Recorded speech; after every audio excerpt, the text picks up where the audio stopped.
Got, getting और to get के बाद आपको पता है गेट की 5 फॉर्म्स होती हैं, गेट, गॉट, गेटिंग और टू गेट। तो अगर किसी अंग्रेजी वाक्य में इस गेट, गॉट, गेटिंग या टू गेट के बाद कोई वर्ब आती है, अगर उस अंग्रेजी वाक्य में इन 5 शब्दों के बाद गेट, गॉट, गेटिंग या टू गेट के बाद कोई वर्ब आ जाए, कोई वर्ब आती है, तो हमेशा उस वर्ब की तीसरी फॉर्म ही लगाई जाती है। वो जो वर्ब है उसकी तीसरी फॉर्म यानी थर्ड फॉर्म ही लगाई जाएगी। आइए कुछ वाक्य देखते हैं, आपको और अच्छी तरह से ये गेट का तीसरा नियम समझ में आ जाएगा। एक वाक्य लेते हैं, मैं रोज कंफ्यूज हो जाता हूं। अब ध्यान से देखिए, इस हिंदी वाक्य के बीच में एक हो शब्द आया है, तो जब इसकी अंग्रेजी बनाएंगे तो गेट तो जरूर लगाएंगे। सूत्र है इस वाक्य का subject plus V1 plus object, V1। और अब हम इस हिंदी वाक्य की अंग्रेजी बनाएंगे इस सूत्र के अनुसार। आपको अभी ये सोचने की जरूरत नहीं है कि ये सूत्र कहां से आया और कैसे बनाया गया, ये मैं आपको आगे सिखाऊंगा बहुत आसानी से। अभी तो सिर्फ गेट के नियमों पर ध्यान दीजिए। मैं रोज कंफ्यूज हो जाता हूं, हो शब्द लगा है तो कहां लगाएंगे गेट को।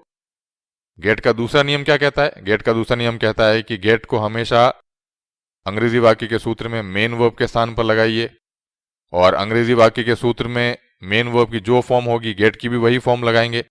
तो यहां पर सूत्र में मेन वर्ब की पहली फॉर्म है तो गेट की भी पहली फॉर्म लगाएंगे। क्या लगाएंगे? गेट। मैं रोज कंफ्यूज हो जाता हूं, मैं यानी आई गेट।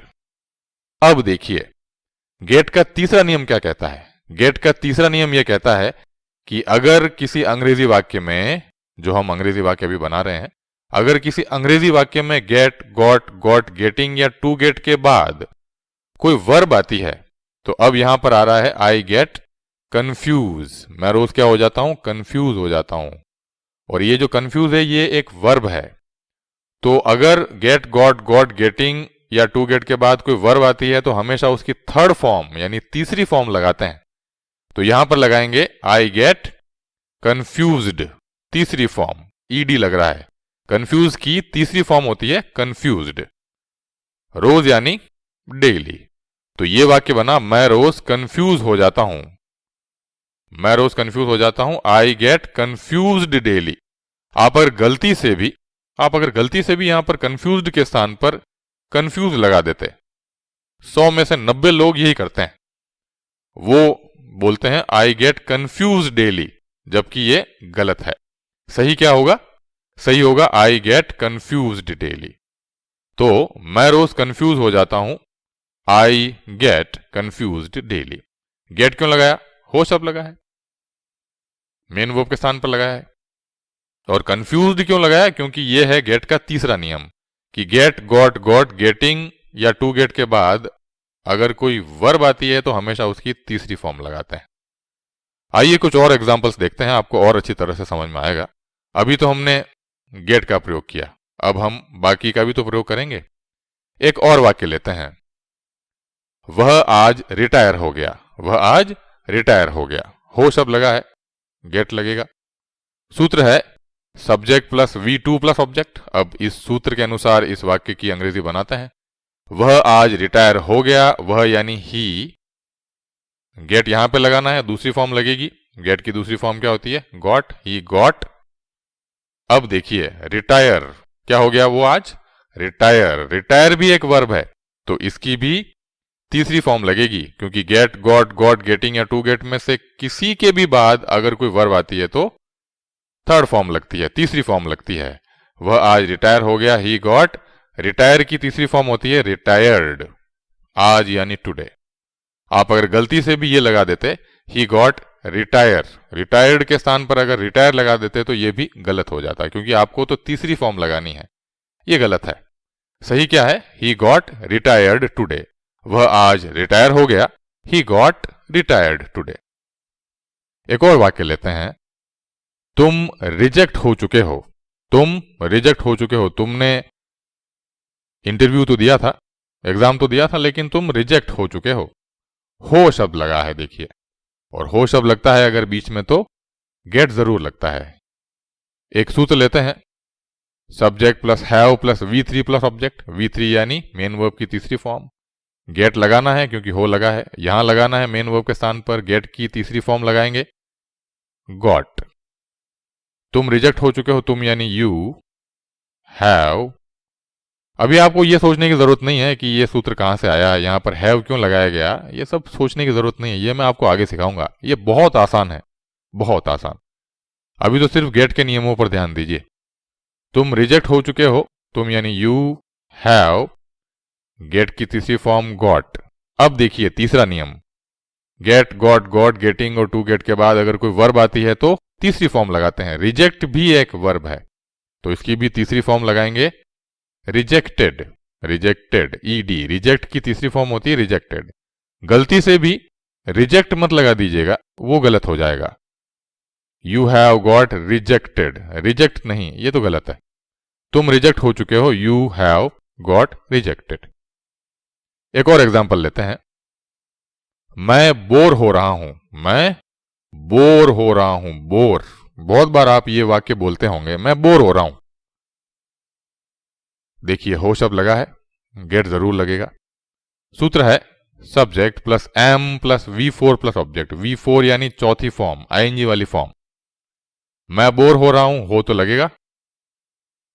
हो अगर लगता है हिंदी वाक्य को तो गेट को कहां लगाते हैं, मेन वर्ब के स्थान पर। चौथी फॉर्म है, गेट की चौथी फॉर्म क्या होती है, गेटिंग। मैं बोर हो रहा हूं, मैं यानी आई, आइए वाक्य बनाते हैं। मैं यानी आई एम, गेट की चौथी फॉर्म गेटिंग। बोर, अब ये भी एक वर्ब है तो इसकी भी तीसरी फॉर्म लगेगी, क्योंकि इन पांचों में से किसी के भी बाद अगर कोई वर्ब आती है तो उसकी थर्ड फॉर्म ही लगती है। तो बोर की तीसरी फॉर्म होती है बोर्ड। आप गलती से भी बोर मत लगा दीजिएगा, वो गलत हो जाएगा। सही क्या होगा, I am getting bored. Bore की तीसरी फॉर्म होती है बोर्ड। मैं बोर हो रहा हूं, आई एम गेटिंग बोर्ड। आइए एक और एग्जाम्पल लेते हैं। कौन सा, टू गेट का एग्जाम्पल। टू गेट को हिंदी में क्या कहते हैं, होना। क्योंकि ना लगा है और ना नीने के लिए तो टू लगता है, और हो शब्द लगता है तो गेट जरूर लगता है। तो टू गेट को हिंदी में क्या कहते हैं, होना। या फिर आप ये कहें होना को अंग्रेजी में क्या कहते हैं, टू गेट। और ये कौन सी फॉर्म है, पांचवी फॉर्म है। एक वाक्य लेते हैं, मुझे सेलेक्ट होना है। मुझे इंटरव्यू में सेलेक्ट होना है, इंटरव्यू दिया है मैंने, मुझे सेलेक्ट होना है। हो ना, हो लगेगा तो गेट लगेगा, ना लगेगा तो टू लगेगा।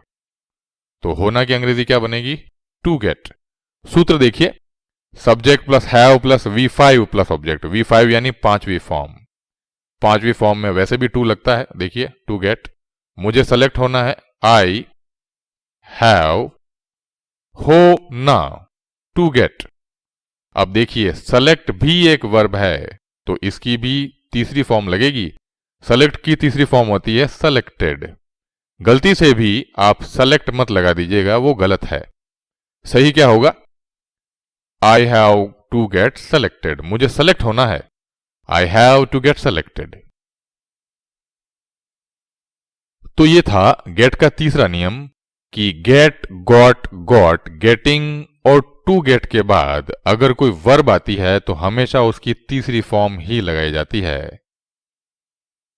और अब हम सीखेंगे वह जबरदस्त नियम जो अंग्रेजी के बड़े बड़े वाक्यों को आसान बना देगा।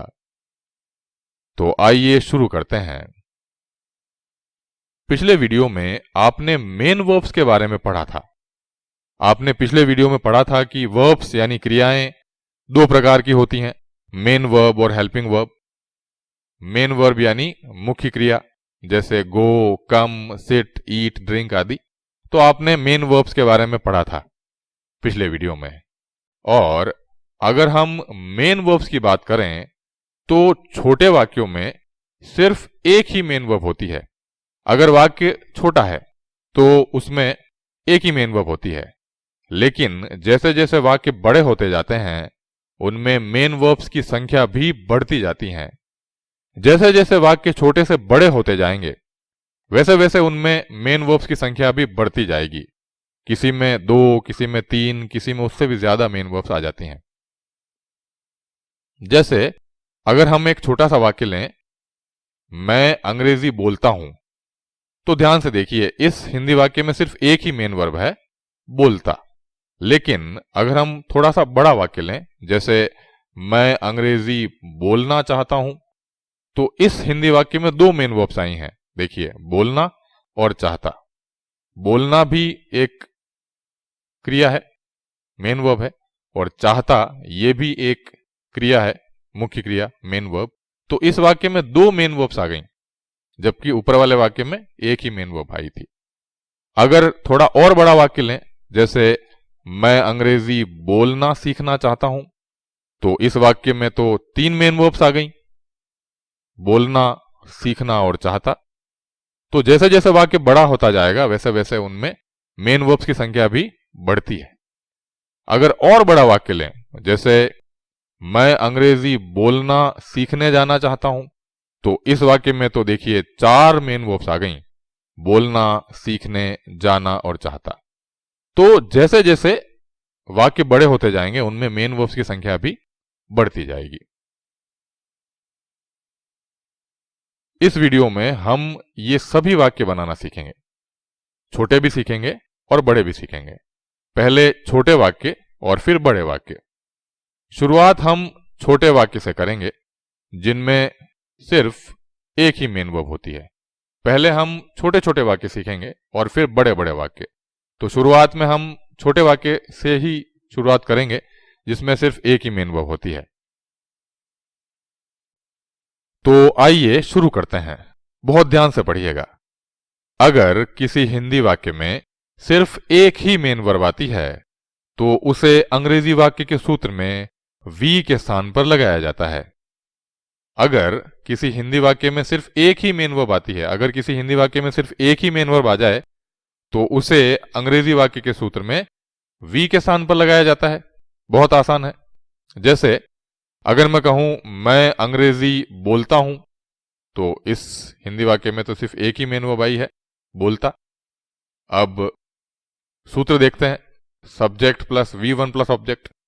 और अगर सिर्फ एक ही मेन वर्ब आती है, तो उसे अंग्रेजी वाक्य के सूत्र में वी के स्थान पर लगाया जाता है। यहां पर V1 यानी मेन वर्ब की पहली फॉर्म है। मैं अंग्रेजी बोलता हूं, मैं यानी आई, वाक्य बनाते हैं इस सूत्र के अनुसार। देखिए, मैं यानी आई, बोलता यानी स्पीक, अंग्रेजी यानी इंग्लिश। मैं अंग्रेजी बोलता हूं, आई स्पीक इंग्लिश। एक ही मेन वर्ब थी, तो हमने उसे वी के स्थान पर लगा दिया। बहुत आसान है। लेकिन अगर किसी हिंदी वाक्य में एक से ज्यादा मेन वर्ब्स आ जाएं, तो क्या करेंगे? अभी तो एक ही मेन वर्ब आई थी, लेकिन अगर किसी हिंदी वाक्य में एक से ज्यादा मेन वर्ब्स आ जाएं, कोई ऐसा वाक्य हो जो बड़ा हो, उसमें एक से ज्यादा मेन वर्ब्स आ जाएं, तो क्या करेंगे? इस समस्या के समाधान के लिए आइए देखते हैं एक छोटा सा नियम। एक छोटा सा नियम है जो आपको बहुत आसानी से वाक्य बनाना सिखा देगा। इस नियम का नाम है एक से ज्यादा मेन वर्ब्स का नियम। मैं आपको बता दूं कि इस नियम को बहुत अच्छी तरह से समझने के लिए तो आपको इस वीडियो को अंत तक देखना पड़ेगा। तो आइए देखते हैं एक से ज्यादा मेन वर्ब्स का नियम। नियम यह है कि अगर किसी हिंदी वाक्य में एक से ज्यादा मेन वर्ब्स आ जाएं, तो वह मेन वर्ब जो हिंदी वाक्य में सबसे अंत में आई है, अगर किसी हिंदी वाक्य में एक से ज्यादा मेन वर्ब्स आ जाएं, तो वह मेन वर्ब जो हिंदी वाक्य में, कौन से वाक्य में? हिंदी वाक्य में सबसे अंत में आई है, वही असली मेन वर्ब होगी, जिसे हम अंग्रेजी वाक्य के सूत्र में वी के स्थान पर लगाएंगे। और बाकी बची सभी मेन वर्ब्स को हम ऑब्जेक्ट में लगाएंगे। फिर से देखिए, अगर किसी हिंदी वाक्य में, अगर कोई ऐसा वाक्य हो जिसमें एक से ज्यादा मेन वर्ब्स आ जाएं, तो वह मेन वर्ब जो हिंदी वाक्य में सबसे अंत में आई है, वह मेन वर्ब जो उस हिंदी वाक्य में सबसे अंत में आई है, वही असली मेन वर्ब होगी, जिसे हम अंग्रेजी वाक्य के सूत्र में वी के स्थान पर लगाएंगे। और बाकी बची मेन वर्ब, यानी वो जो अंत में जो मेन वर्ब आई है, उसको छोड़कर बाकी बची सभी मेन वर्ब्स को हम ऑब्जेक्ट में लगाएंगे। कहां लगाएंगे? ऑब्जेक्ट में। जैसे आप अगर ये कहें मैं अंग्रेजी बोलता हूं, या आपने अभी वाक्य बनाया था, तो सूत्र है subject plus V1 plus object. एक ही मेन वर्ब है, बोलता। तो वाक्य बनेगा आई स्पीक इंग्लिश। लेकिन आप अगर ये कहें मैं अंग्रेजी बोलना चाहता हूं, तो इस वाक्य में तो दो मेन वर्ब्स आ गई, बोलना और चाहता। तो एक से ज्यादा मेन वर्ब्स का नियम क्या कहता है? अगर किसी हिंदी वाक्य में एक से ज्यादा मेन वर्ब्स आ जाएं, जैसे यहां पर दो मेन वर्ब्स आ गई, तो वह मेन वर्ब जो हिंदी वाक्य में सबसे अंत में आई है, जैसे यहां पर चाहता, ये इस हिंदी वाक्य में सबसे अंत में आई है, तो यही असली मेन वर्ब होगी जिसे हम सूत्र में, अंग्रेजी वाक्य के सूत्र में मेन वर्ब के स्थान पर लगाएंगे। और जो बाकी बची मेन वर्ब है, जैसे यहां पर ये बोलना, ये बाकी बच गई, ये कहां पे जाएगी? बाकी बची सभी मेन वर्ब्स को हम ऑब्जेक्ट में लगाएंगे। सूत्र तो वही है जो कि ऊपर था, subject plus V1 plus object, लेकिन अब इस वाक्य में दो मेन वर्ब्स आ गई हैं। तो असली मेन वर्ब कौन सी है? अंत वाली। मैं अंग्रेजी बोलना चाहता हूं। अब इस सूत्र के अनुसार बनाते हैं वाक्य। मैं यानी आई, असली मेन वर्ब कौन सी है? चाहता, जिसे अंग्रेजी में कहते हैं वांट, WANT, आई वांट। बोलना, बोलना को अंग्रेजी में क्या कहेंगे? ध्यान से देखिए, ना भी तो लगा है और ना नी ने के लिए तो टू लगाते हैं, तो बोलना की अंग्रेजी क्या बनेगी? बोलना की अंग्रेजी बनेगी टू स्पीक। टू स्पीक ये कहां पर रखा आपने? ऑब्जेक्ट में। बाकी बची सभी मेन वर्ब्स कहां पर जाती है? ऑब्जेक्ट में। अंग्रेजी यानी इंग्लिश, बहुत आसान है।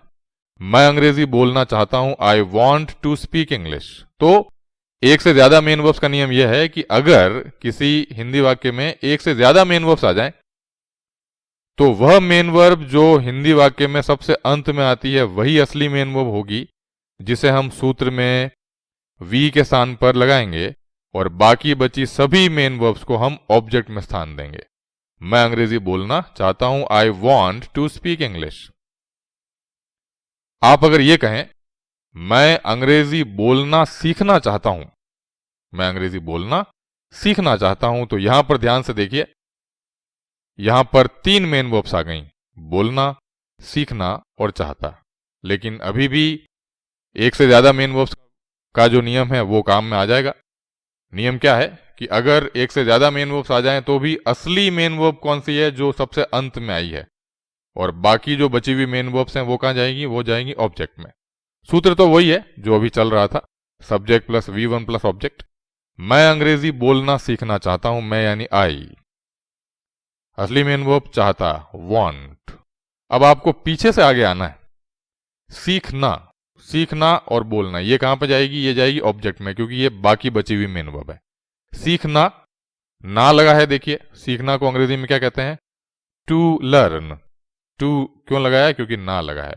बोलना, यहां पे भी ना लगा है। बोलना को अंग्रेजी में क्या कहते हैं? टू स्पीक, अंग्रेजी यानी इंग्लिश। तो मैं अंग्रेजी बोलना सीखना चाहता हूं, I want to learn to speak English. चाहता असली मेन वर्ब थी, और फिर आपको पीछे से आगे आना है और बाकी जितनी भी मेन वर्ब्स बच गई हैं उनको ऑब्जेक्ट में लगाना है। चलिए एक वाक्य और बनाते हैं, आप भी साथ साथ में बनाइएगा। वाक्य है, मैं अंग्रेजी बोलना सीखने जाना चाहता हूं। ध्यान से देखिए, इस हिंदी वाक्य में चार चार मेन वर्ब्स आ गई, वाक्य बहुत बड़ा हो गया। मैं अंग्रेजी बोलना सीखने जाना चाहता हूं, चार चार मेन वर्ब्स हैं, बोलना सीखने जाना चाहता। लेकिन घबराने की कोई जरूरत नहीं है, हमको पता है एक से ज्यादा मेन वर्ब्स का नियम, अंत वाली ही होती है असली मेन वर्ब, उसको आपको सूत्र में मेन वर्ब यानी V के स्थान पर लगाना है, और बाकी जितनी भी बच गई उसको कहां पे लगाना है? आपको उनको ऑब्जेक्ट में लगाना है। तो वाक्य बनाते हैं, देखिए इस सूत्र के अनुसार। मैं यानी आई, चाहता वांट। अब आपको पीछे से आगे आना है और बाकी सभी मेन वर्ब्स को ऑब्जेक्ट में लगाते जाना है। चाहता वांट लगा दिया आपने। जाना की अंग्रेजी क्या बनेगी? ना लगा है, टू गो। सीखने, टू लर्न। और बोलना, टू स्पीक, अंग्रेजी यानी इंग्लिश। मैं अंग्रेजी बोलना सीखने जाना चाहता हूं, I want to go to learn to speak English. है आसान। मैं अंग्रेजी बोलना सीखना चाहता हूं, चाहता, I want to learn to speak English. और मैं अंग्रेजी बोलना सीखने जाना चाहता हूं, I want to go to learn to speak English. आइए कुछ और एग्जाम्पल्स देखते हैं, कुछ और वाक्य बनाते हैं, आपको ये नियम और अच्छी तरह से समझ में आएगा। एक वाक्य लेते हैं, वह क्रिकेट खेल रहा है। ध्यान से देखिए, इस हिंदी वाक्य में सिर्फ एक ही मेन वर्ब आई है, खेल रहा। अब इस हिंदी वाक्य को जब अंग्रेजी में बनाना है तो एक सूत्र है, subject plus is plus V4 plus object. V4 यानी चौथी फॉर्म। तो इस सूत्र के अनुसार हम इसकी अंग्रेजी बनाएंगे। चलिए बनाते हैं। वह क्रिकेट खेल रहा है, वह यानी ही सब्जेक्ट है। इज खेल रहा, प्ले चौथी फॉर्म, ING वाली फॉर्म, प्लेइंग। क्रिकेट, वह क्रिकेट खेल रहा है, ही इज प्लेइंग क्रिकेट। एक ही मेन वर्ब थी जिसे हमने वी के स्थान पर लगाया। लेकिन आप अगर ये कहें वह क्रिकेट खेलने जा रहा है, तो इस हिंदी वाक्य में तो दो मेन वर्ब्स हैं, खेलने और जा रहा। अब कौन सी वाली मेन वर्ब असली मेन वर्ब है? अंत वाली। इसे कहां रखेंगे? आप इसे सूत्र में वी के स्थान पर लगाएंगे। और बाकी जो बची है खेलने, ये कहां जाएगी? ये जाएगी ऑब्जेक्ट में। सूत्र तो वही है जो था ऊपर, subject plus is plus V4 plus object. लेकिन अब यहां पर दो दो मेन वर्ब्स आ गई हैं। वह क्रिकेट खेलने जा रहा है, वह यानी ही इज जा रहा, इसको लगाएंगे V4 के स्थान पर। चौथी फॉर्म है गो, जिसकी चौथी फॉर्म क्या होती है? गोइंग। खेलने, ने लगा है, टू लगेगा, ये कहां जाएगा? ये ऑब्जेक्ट में। He is going to play cricket. वह क्रिकेट खेलने जा रहा है, he is going to play cricket. वह क्रिकेट खेल रहा है, ही इज प्लेइंग क्रिकेट। लेकिन वह क्रिकेट खेलने जा रहा है, he is going to play cricket. और अगर आप ये कहें वह क्रिकेट खेलना सीखने जा रहा है, उसको क्रिकेट खेलना आता नहीं है लेकिन वह क्रिकेट खेलना सीखने जा रहा है, तो यहां पर तो तीन तीन मेन वर्ब्स आ गई, खेलना, सीखने और जा रहा।